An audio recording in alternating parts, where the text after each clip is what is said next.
CD 17. Vivemos em tempo que qualquer freira, como a mais natural coisa do mundo, encontra no claustro o menino Jesus, ou no coro um anjo tocando harpa. E se está fechada em sua cela, onde, por causa do segredo, são mais corporais as manifestações, atormentam-na diabos, sacudindo-lhe a cama, e assim lhe abalando os membros, os superiores em modo de lhe agitarem os seios, os inferiores tanto que freme e transpira a fenda que no corpo há, janela do inferno, se não porta do céu, esta por estar gozando, aquela porque gozou. E em tudo isto se acredita, porém. Não pode Baltazar Mateus, os 7 sóis, dizer: eu voei de Lisboa ao monte junto, tomá-lo-iam por doido, e vá com muita sorte, por tão pouco não se inquietaria o santo ofício. É o que por aí não falta, loucos varridos em terra que a loucura varreu. Dos dinheiros do padre Bartolomeu Lourenço tinham vivido Baltazar e Blimunda até agora, juntando-lhes as couves e o feijão da horta, um pedaço de carne enquanto foi tempo dela, sardinha salgada quando não chegava fresca, e quanto se gastasse e comesse, era muito menos para sustentar o corpo próprio que para alimentar o crescimento da máquina voadora, se então realmente acreditavam que ela voaria. Voou a máquina, se tal se crê, e hoje está reclamando o corpo seu alimento. É para isto que sobem os sonhos alto, nem sequer o ofício de carreiro pode 7 sóis tomar. Os bois foram vendidos, partiu-se o carro. Não fosse Deus tão descuidado, e os bens dos pobres seriam eternos. Conjunta de bois e carros seus, poderia Baltazar ir à vedoria geral oferecer-se para trabalhar, e apesar de manco, o aceitariam. Assim, duvidariam que fosse ele capaz, com uma só mão, de governar os animais de el-rei ou dos nobres e outros particulares, que, para obterem as boas graças da coroa, os haviam emprestado.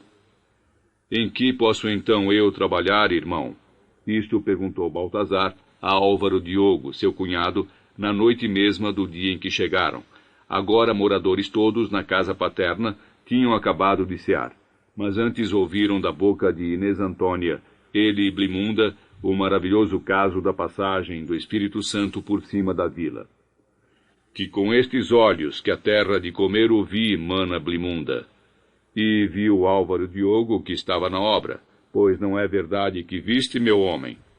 E Álvaro Diogo, soprando um tição da fogueira, respondeu que sim, que passara uma coisa por cima da obra. Foi o Espírito Santo, insistiu Inês Antônia. Disseram-no os frades para quem os quis ouvir, e tanto foi o Espírito Santo que se fez a procissão de graças. Pois seria, resignou-se o marido. E Baltazar, com os olhos em Blimunda, que sorria. Ele há coisas no céu que não sabemos explicar, e Blimunda devolvendo a intenção. Soubéssemo-las nós e as coisas do céu teriam outros nomes. Ao canto da lareira dormitava o velho João Francisco, sem carro nem junta de bois, sem terra nem Marta Maria. Parecia aliado da conversa, mas disse e logo se ausentou outra vez para o sono. No mundo só há morte e vida. Ficaram todos à espera do resto. Por que será que os velhos se calam quando deveriam continuar falando? Por isso os novos têm de aprender tudo desde o princípio. Há aqui mais quem esteja dormindo, por essa razão não poderia falar. Mas, se acordado estivesse, talvez lhe não consentissem, porque só tem 12 anos. Pode a verdade estar na boca das crianças, mas para a dizerem têm de crescer primeiro, e então passam a mentir. Este é o filho que ficou. Chega à noite morto de dar serventia, andai-me acima, andai-me abaixo, acaba de cear e adormece logo. Querendo, há trabalho para toda a gente, disse Álvaro Diogo. Podes ir de servente ou fazer carretos com os carros de mão. O teu gancho é quanto basta para amparares o varal. São assim os tropeções da vida. Um homem vai à guerra, volta de lá aleijado, depois voa por artes misteriosas, confidenciais, E, enfim, se quer ganhar o pobre pão de cada dia, é o que se vê. E pode gabar-se da sorte que há 1000 anos, se calhar, ainda não se fabricavam ganchetas a fazer de mãozinha, como será daqui a outros 1000. Manhã cedo, saíram Baltazar e Álvaro Diogo mais o rapaz. É a casa dos 7 Sóis, como antes foi explicado, muito perto da igreja de Santo André e do Palácio dos Viscondes. Moram aqui na parte mais antiga da vila. Ainda se vêem uns restos do castelo que os mouros levantaram no seu bom tempo. Manhã cedo saíram, vão encontrando pelo caminho outros homens da terra que Baltazar conhece. Vai tudo para a obra, por isso, talvez, é que estão abandonados os campos. Não chegam velhos e mulheres para o amanho. E, como Mafra está no fundo de uma cova, tem aqueles de subir por carreiros que já não são os de antigamente. Cobriu-os o entulho que do alto da vela vem sendo despejado. Olhando cá de baixo, o que de paredes se vê não promete nenhuma torre de Babel. E, chegando mais ao sopé da vertente, de todo a construção se esconde. 7 anos há que andam nisto. Por este passo só no dia do juízo, e então não valeu a pena. A obra é grande, diz Álvaro Diogo, quando estiveres ao pé saberás.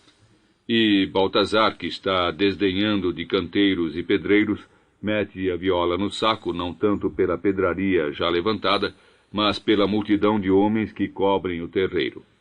É um formigueiro de gente que acorre de todos os lados. Se tudo isto veio para trabalhar, então mordo a língua. Falei antes de tempo. O rapazito já os deixou. Foi ao serviço acarretar coxos de cal, e os 2 homens atravessam o terreiro para a banda da esquerda. Vão à vedoria. Dirá Álvaro Diogo que este aqui é meu cunhado natural e morador em Mafra, que em Lisboa viveu muitos anos, mas agora voltou de vez à casa de seu pai, e quer trabalho. Não que sirvam de muito recomendações, mas enfim. Álvaro Diogo está cá desde a primitiva. É operário capaz e cumpridor. Uma palavrinha sempre conforta. Baltazar abre a boca de espanto. Vem de uma aldeia e entra numa cidade. Bem está que Lisboa seja o que é. Nem poderia ser de menos a cabeça de um reino senhor do Algarve, que é pequeno e perto, mas também de outras partes grandes e distantes, que são o Brasil, a África e Índia, mais uns tantos lugares avulsos espalhados pelo mundo. Bem está, digo, que seja Lisboa aquela desmedida e confusão. Porém, este ajuntamento enorme de telheiros e casas de muitos e variados tamanhos é coisa que só vendo ao perto se acredita. Quando há 3 dias sobrevoou 7 sóis este lugar, levava tão agitada a alma que lhe pareceu ilusão dos sentidos o casario e arruamentos, e pouco maior que capela a principiada fábrica da basílica. Se Deus, que lá do alto vê tudo assim tão mal, então mais lhe valia andar cá pelo mundo por seu próprio e divino pé. Escusavam-se intermediários e recados que nunca são de fiar, a começar pelos olhos naturais, que veem pequeno ao longe o que é grande ao perto, salvo se usa Deus um óculo como o do padre Bartolomeu Lourenço. Quem dera que me esteja olhando agora, se sim ou não me vão dar trabalho.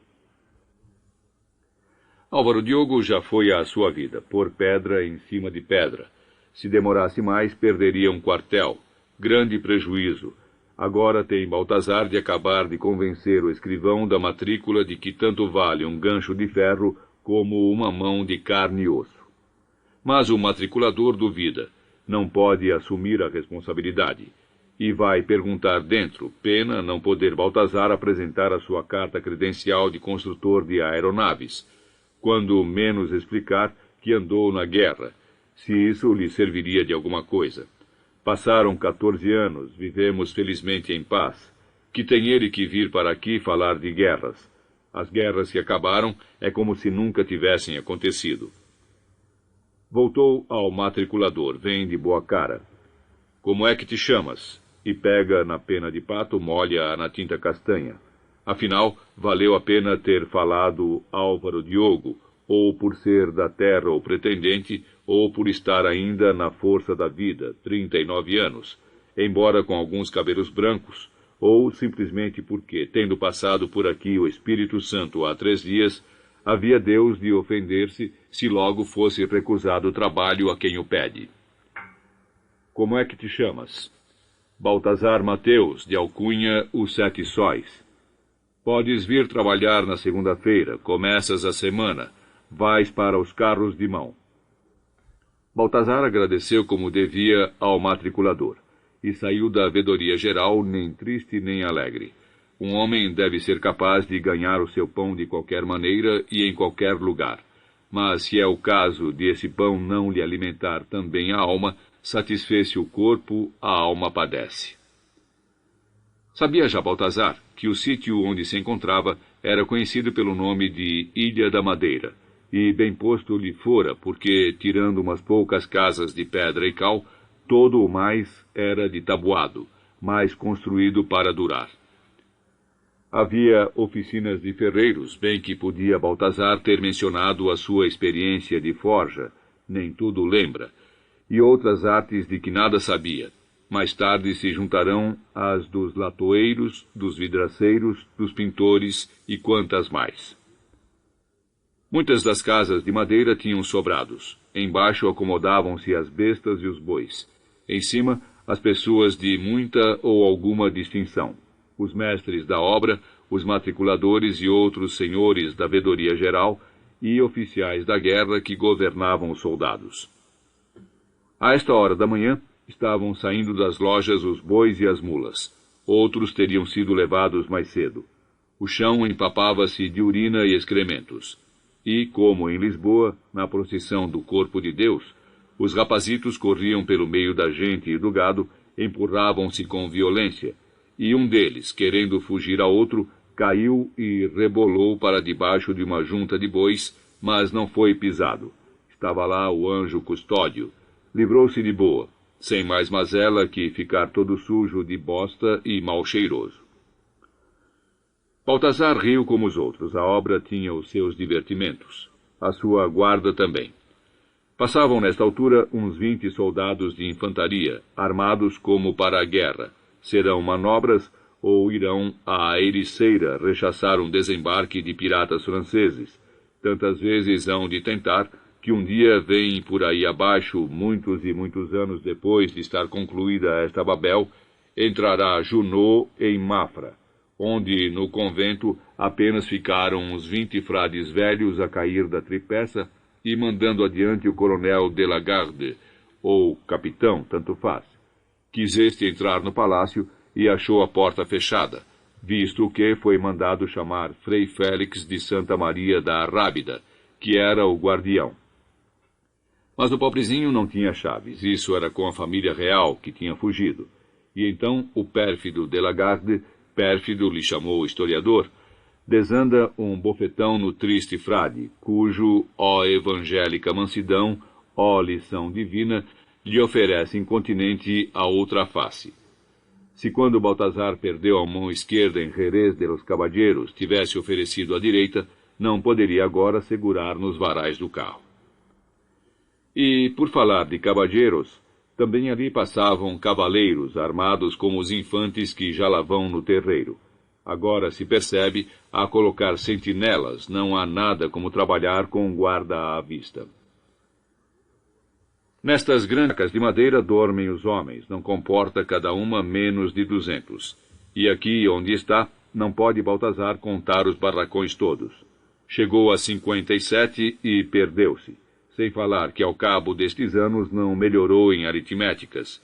O melhor seria ir com um balde de cal e uma brocha, sinal neste, sinal naquele, para não repetir nem falhar, assim como quem prega cruzes de São Lázaro nas portas por causa do mal de pele. Numa esteira ou num beliche como estes é que Baltazar dormiria se não tivesse casa em Mafra, e mulher para dormir acompanhado. Coitados de tantos vindos de longe, disse que um homem não é de pau.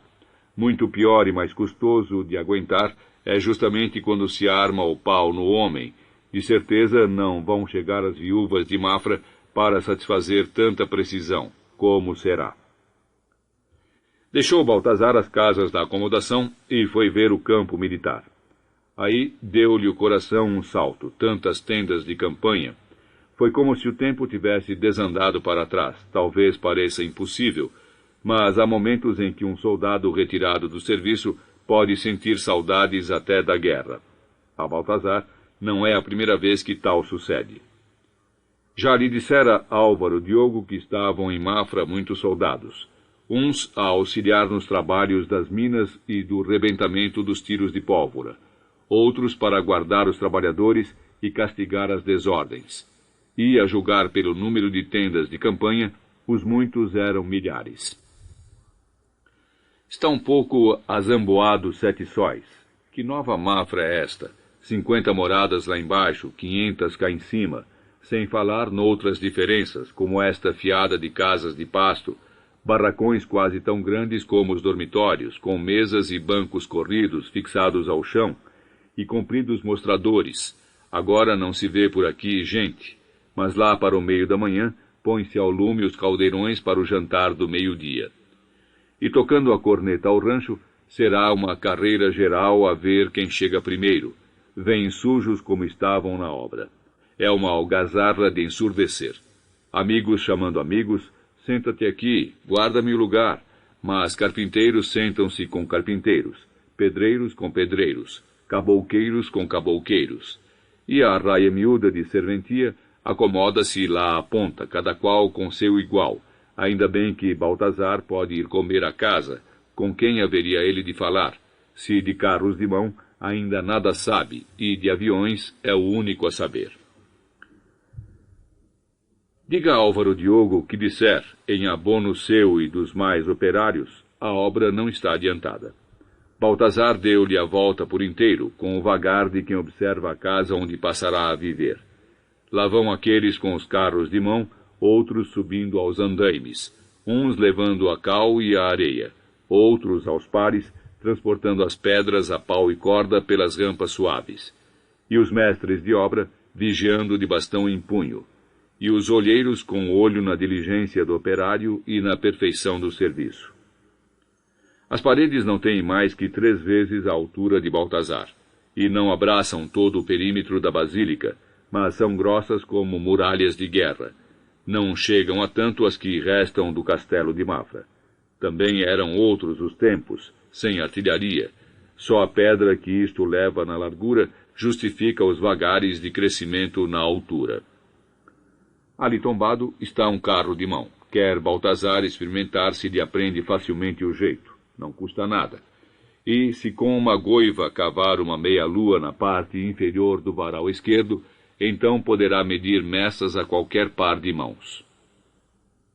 Enfim, desce pelo carreiro que subiu, por trás da encosta ficam escondidas a obra e a Ilha da Madeira.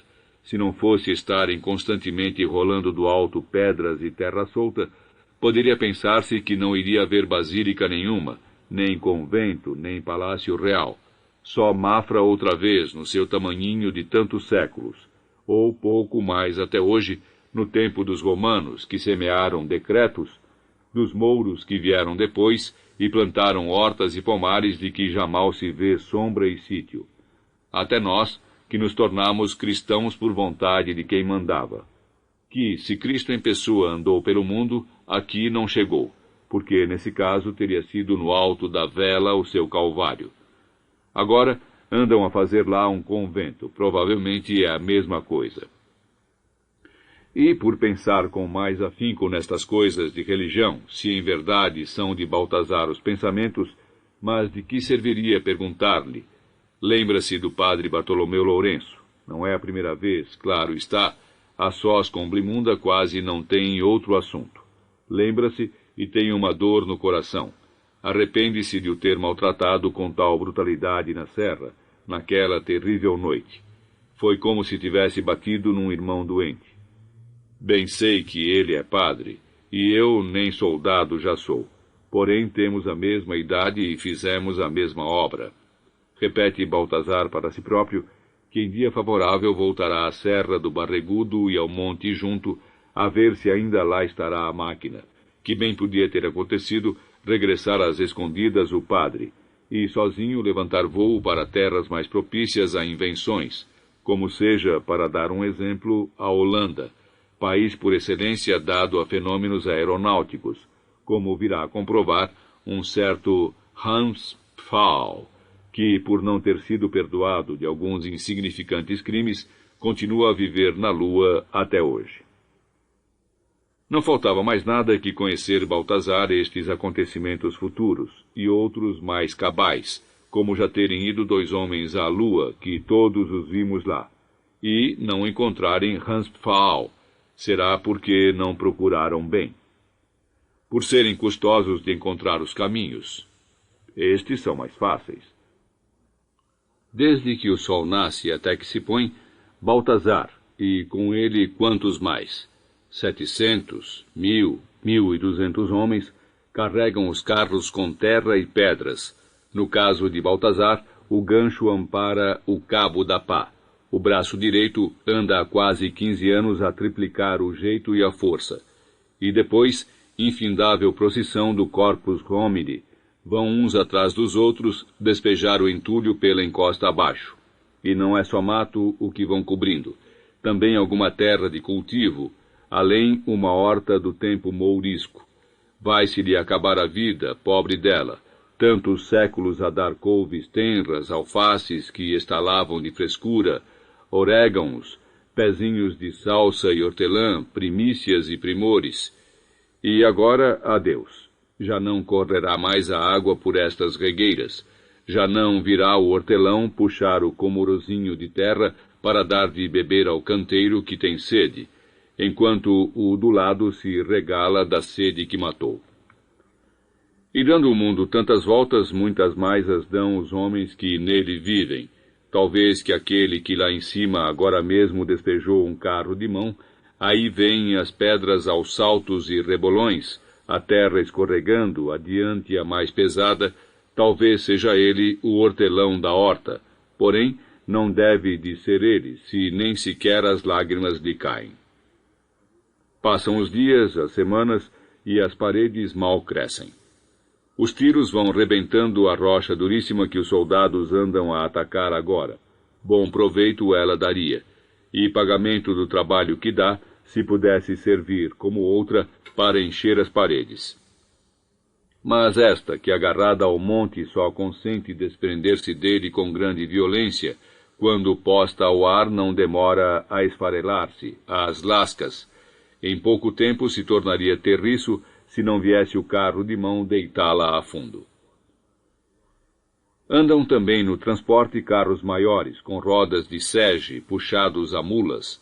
Não falta carregarem-nos em excesso, e, como nestes dias tem chovido, atascam-se as bestas no lamaçal, donde, por fim, se arrancam apertadas pelo chicote que lhes desaba nos lombos, na cabeça quando Deus não está a olhar.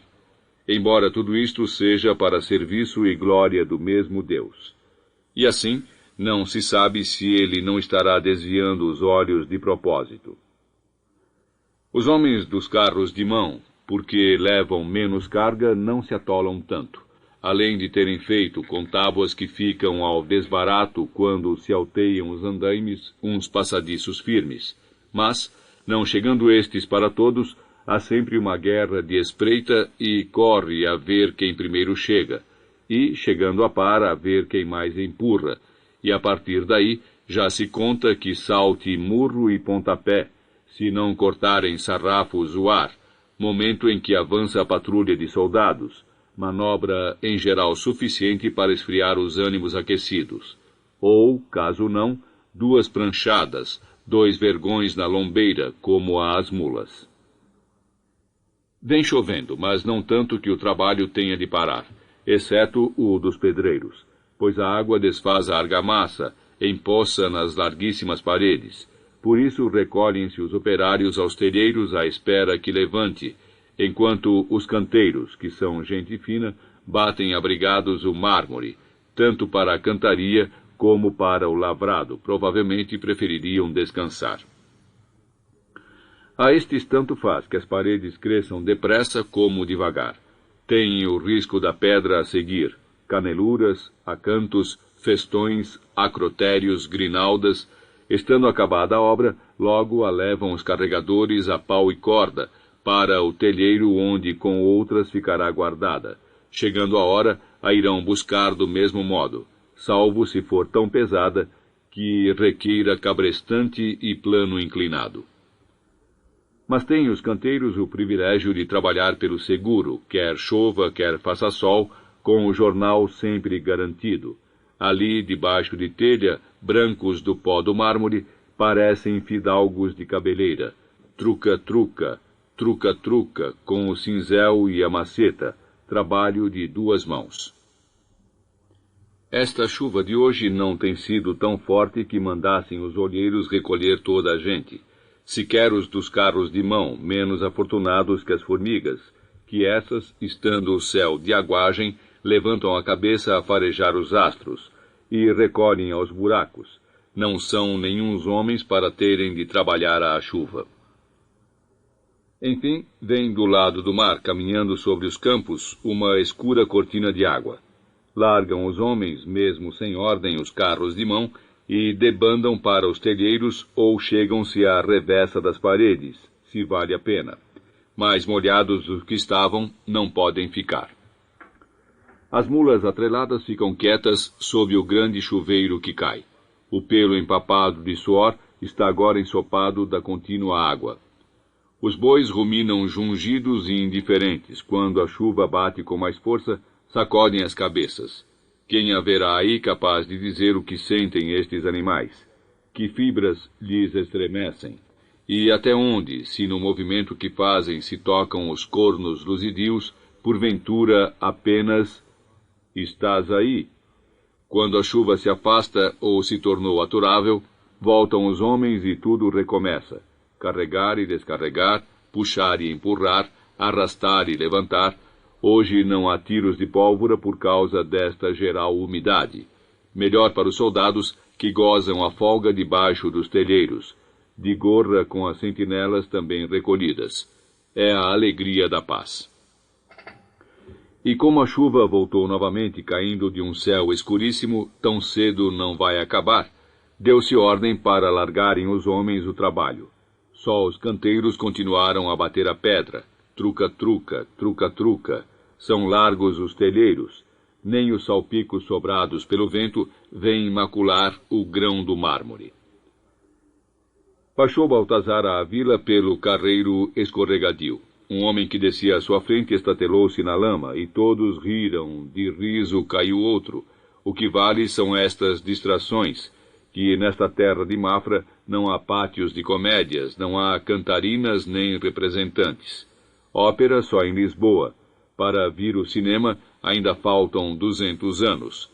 Quando houver passarolas a motor, muito custa o tempo a passar, até que chegue a felicidade. Olá!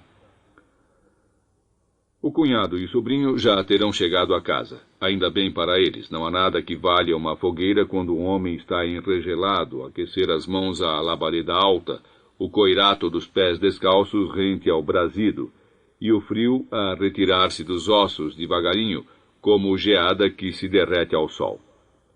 A bem dizer, melhor do que isto que o há, só uma mulher na cama. E se a mulher é a que se quer, não precisa mais que aparecer no caminho, como agora vemos Blimunda. Veio partilhar o mesmo frio e a mesma chuva. E traz uma saia das suas que lança sobre a cabeça do homem, este cheiro de mulher que faz subir lágrimas aos olhos. Estás cansado? Perguntou ela. Quanto basta para que o mundo se torne suportável? Uma aba da saia cobre as 2 cabeças. Mal comparado, é um céu. Assim vivesse Deus com os nossos anjos. A Mafra chegaram soltas notícias de que em Lisboa se sentiu um terremoto, sem outros estragos que cair em beirais e chaminés, e abrirem-se algumas rachas em paredes velhas. Mas, como todo mal traz de caminho o seu bem, fizeram um negócio magnífico os cerieiros. Foi um corrupio de velas para as igrejas, com particular preferência pelos altares de São Cristóvão, santo de grande valimento em casos de peste, epidemias, raios, incêndios e tempestades, inundações, más viagens e tremores de terra, em concorrência com Santa Bárbara e Santo Eustáquio, que também não são pecos nestas proteções. Mas os santos são como os homens, estes que andam aqui a construir o convento, e quem diz estes, diz outros, noutras construções e destruições. Os santos cansam-se, estimam muito o seu repouso, que só eles sabem quanto trabalho dá segurar as forças naturais. Fossem elas forças de Deus, e seria fácil. Bastava ir a Deus pedir-lhe, olhe lá, não sopre agora, não sacuda, não ateie e não alague, não deite praga nem ladrão à estrada. E só se ele fosse um Deus de maldade é que não atenderia aos rogos. Mas, como as forças o que são naturais e os santos se distraem, mal acabamos de suspirar de alívio por ter sido benigno o abalo, aí temos uma tempestade como doutra não há memória. Porém, sem chuva nem granizo, antes fosse, talvez lhe quebrassem esta força do vento que joga livremente com os navios ancorados, como cascas de nós, repuxando, esticando e rebentando as amarras, ou arrancadas do fundo as âncoras, e logo os arrasta dos surgidoiros e vão bater uns contra os outros, arrombando-se os costados, e indo a pique com os marinheiros clamando. Só eles é que saberão a quem pedem socorro, ou encalhando em terra onde a força das águas derradeiramente os despedaça. Todos os cais se desmoronam rio abaixo. O vento e as vagas arrancam de raiz as pedras, e lançam-nas para a terra, arrombando janelas e portas como pelouros, que inimigo é este que fere sem ferro nem fogo. Na presunção de que seja o demônio o autor do distúrbio, tudo quanto é mulher, ama, criada ou escrava, está de joelhos no oratório. Maria Santíssima, Virgem Nossa Senhora, enquanto os homens, pálidos de morte, sem mouro ou tapuia em quem meter a espada, debulham as contas do rosário, Padre Nosso, Ave Maria. Afinal, se tanto chamamos por estes, o que nos falta é pai e mãe. As ondas batem com tal força na praia deste sítio da Boa Vista que os borrifos, levantados e levados pelo vento, vão cair de chapa, como chuveiros, contra os muros do convento das Bernardas, e mais longe ainda, do mosteiro de São Bento. Se o mundo fosse barca e vogasse num grande mar, iria desta vez ao fundo, juntando-se água e águas num dilúvio, enfim, universal, que não pouparia nem Noé, nem a pomba. Desde a fundição até Belém, quase légua e meia, não se viram mais que destroços nas praias, madeiras quebradas, e das cargas dos navios, o que por seu peso não ia ao fundo, às praias vinha dar, com lastimosa perda de seus donos e muito prejuízo de El-Rei.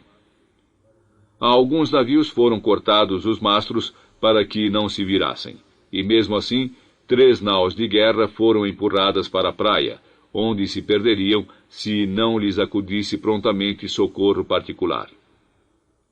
Não tem em conta as barcas, muletas e lanchas que se despedaçaram nas praias. Embarcações de maior porte foram 120 as que encalharam e se perderam.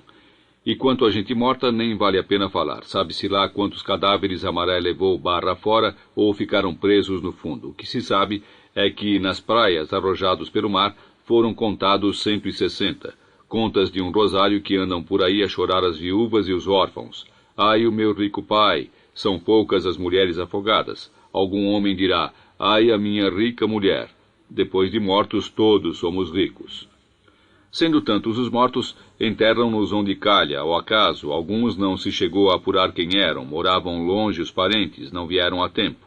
Mas para grandes males, grandes remédios. Se o terremoto passado tivesse sido maior e extensa a mortandade, assim mesmo se faria enterrar os mortos e cuidar dos vivos. Fica o aviso para o futuro, se tal calamidade vier a acontecer. Livre-nos Deus. Passam mais de 2 meses que Baltazar e Blimunda chegaram a Mafra e cá vivem. Em um dia santo, parado o trabalho na obra, fez Baltazar uma jornada e foi ao Monte Junto ver a máquina de voar. Estava no mesmo sítio, na mesma posição, descaída para um lado e apoiada na asa, debaixo da sua cobertura de ramagens já secas. A vela superior, embreada, toda aberta, fazia sombra sobre as bolas de âmbar. Por causa da inclinação do casco, a chuva não empoçara na vela, e assim não havia perigo de esta apodrecer. Ao redor, pelo chão pedregoso, rebentava mato novo e alto, até silvas, caso sem dúvida singular, por não ser este o tempo próprio nem o lugar adequado. Parecia estar a passarola a defender-se por artes suas. Tudo se deve esperar de uma máquina destas. Pelo sim, pelo não, deu Baltazar uma ajuda ao disfarce, indo cortar ramos das moitas, como da primeira vez. Mas agora com menos custo, porque levara um podão. E, concluído o trabalho, deu a volta a esta outra basílica e viu que estava bem. Depois subiu para a máquina e, numa tábua do convés com o bico do espigão que nos últimos tempos não precisara usar, riscou um sol e uma lua, recado que ficará para o padre Bartolomeu Lourenço, se aqui voltar um dia verá este sinal dos seus amigos. Não há confusão possível. Meteu Baltazar pés ao caminho, saíra de Mafra ao nascer do sol. Chegou, tinha-se fechado a noite, entre ir e voltar, andara mais de 10 léguas. Quem corre de gosto não cansa, dizem. Mas Baltazar chegou cansado e ninguém o obrigara a ir. Se calhar, quem inventou o ditado tinha alcançado a ninfa e gozado com ela. Assim não admira. Meados de dezembro, voltava Baltazar para casa ao fim do dia, quando viu Blimunda, que, como quase sempre, o viera esperar ao caminho. Porém, havia nela uma agitação e uma tremura não costumadas. Só quem não conhece Blimunda não sabe que ela anda no mundo como se já o conhecesse de outras vidas anteriores. E, chegando-se, perguntou: "É meu pai que está pior?" E ela respondeu: "Não." E logo, baixando muito a voz: "O senhor Scarlatti está em casa do senhor Visconde. Que terá ele vindo cá fazer?" "Tens a certeza? Viste-o? Com estes olhos. Seria talvez um homem parecido. É ele. A mim basta-me ver uma vez uma pessoa. Vi-o muitas."